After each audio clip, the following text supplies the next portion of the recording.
Southern California. This obviously isn't Kenya.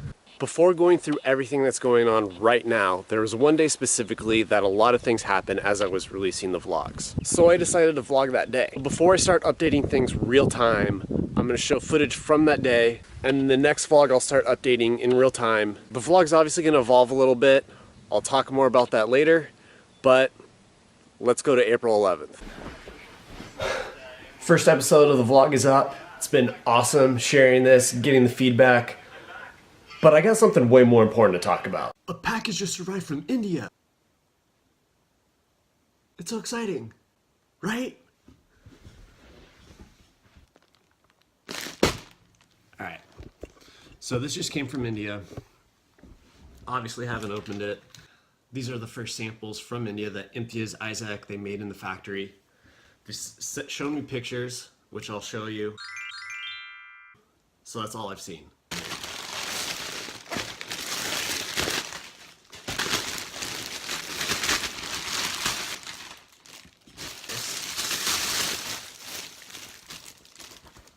Ooh, that's a nice feel. That is a real nice feel. Just nice. Item number 1. The leather's definitely a bit softer than what I was looking for, but it feels so nice. This leather feels so good. And just the stitching, the fine detail,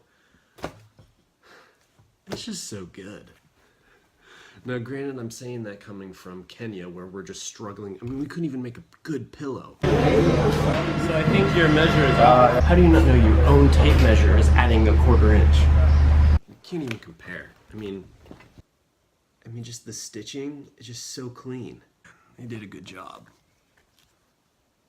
I mean, this bag's fantastic. Initially what I was going for, leather that has a little bit of structure to it. It's gonna hold its shape a bit more, and then it's gonna age over time, soften.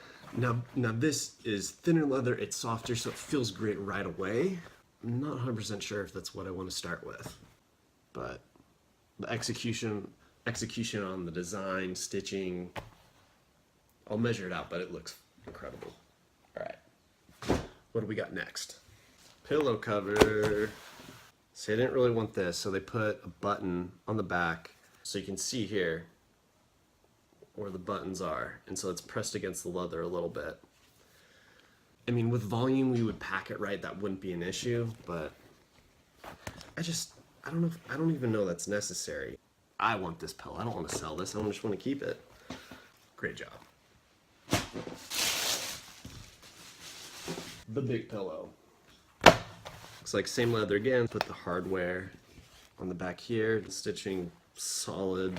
Shape, solid. All right. Now the crossbody bag. Let's see, how's this zipper? I would want probably a little bit better, just more robust. So they put a little bit of a lining here, but the rest, there's no lining in there. Just fine, that's how I wanted it. I mean, the way they finished the straps looks good. I'd rather probably, I told them to attach it with hardware here, and I think that's the direction we're gonna go, but it looks good. Kristen, come look. Whoa, it looks good. Compared to Africa, just how fast they're able to make it, like the stitching. Seriously, and everything. I was like, this didn't take 6 weeks. Cool, Jace. That's awesome. Yeah. Sweet. Well, that's exciting. Yep. That is incredibly encouraging. Seeing those bags gives me so much confidence in them. I mean, I already had a good feeling when I was in Kenya, just talking with Isaac Imtiaz. Those guys know their stuff. I'll talk to them about some of the things that we need to do and hopefully go through another iteration with the same, the pillows in the 2 bags. One potential route is, starting with some orders from India to generate that cash. Nothing's gonna change as far as making the production in Kenya. These bags, as great as we can make them in India, we have to do it in Kenya. Okay, I'm dressed like this because I have to go to work. This isn't paying the bills just yet, so I need to go take care of that. How awesome were those samples? So much good there, so I'm fired up on that. Probably text with Imtiaz tonight, tell him some changes, see if we can get going on the next batch. Definitely heading in the right direction. Now I gotta go sit in a cubicle and stare at spreadsheets all day. One eternity later. All right, it's 5:50 right now, heading out from work, stay a little bit longer.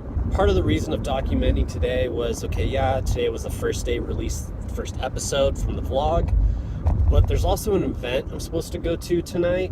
I'm on my way over there, Point Loma, have a little bit of time. It starts I gotta be there at 6:30.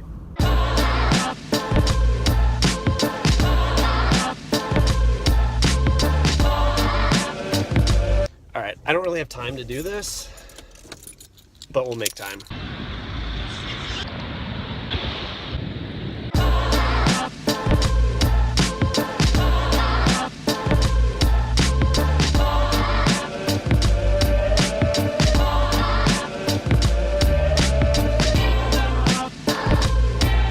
So about this event, I didn't really say much about it. So I'm going to Point Loma Nazarene University. We're showing the documentary Poverty Inc. If you haven't seen it, check it out. It's on Amazon, Netflix. No one wants to be a beggar for life.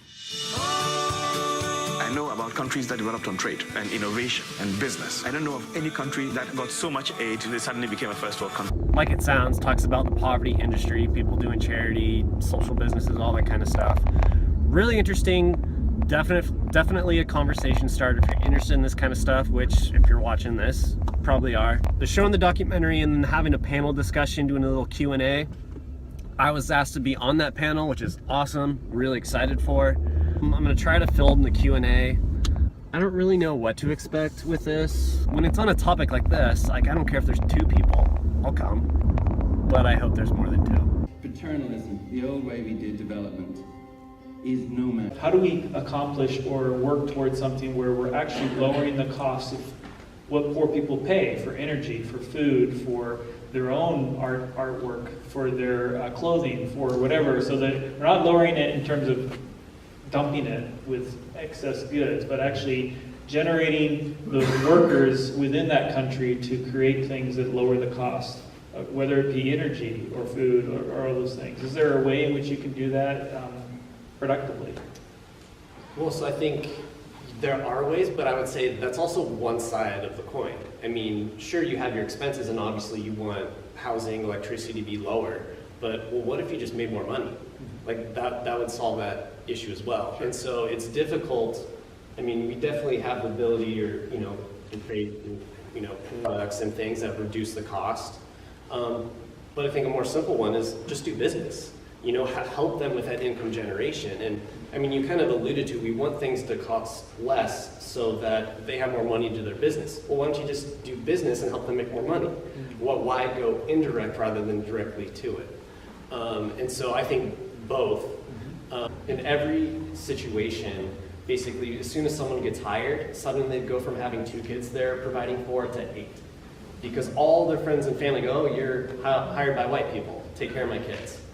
And so, and that's a natural thing, that's a very rational thing to do.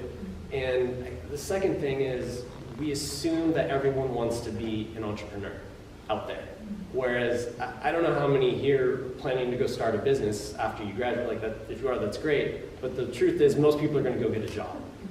And so this goes back to, we view the people there differently, because we see this environment and just go, oh my gosh, you're all entrepreneurs. You all are doing business. Like you all want to be entrepreneurs.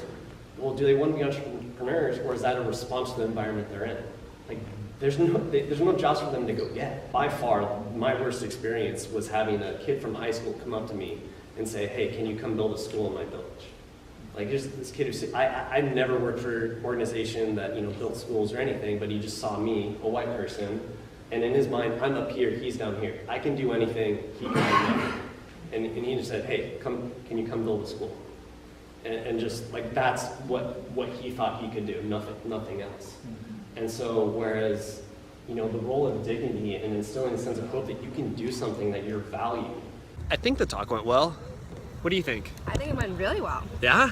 Yeah. This is my friend Tina. She was doing the camera while I was talking. Terrible at it. So she's the best. I wish it went a little bit longer, because you had so much to say.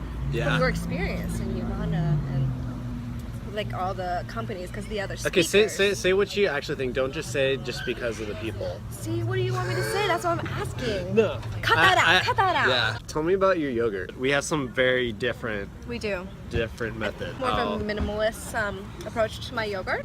I'm always having gummy bears. If I could have one thing in my yogurt, it's gummy bears. Cut that out. Cut that out. That's 100% going in.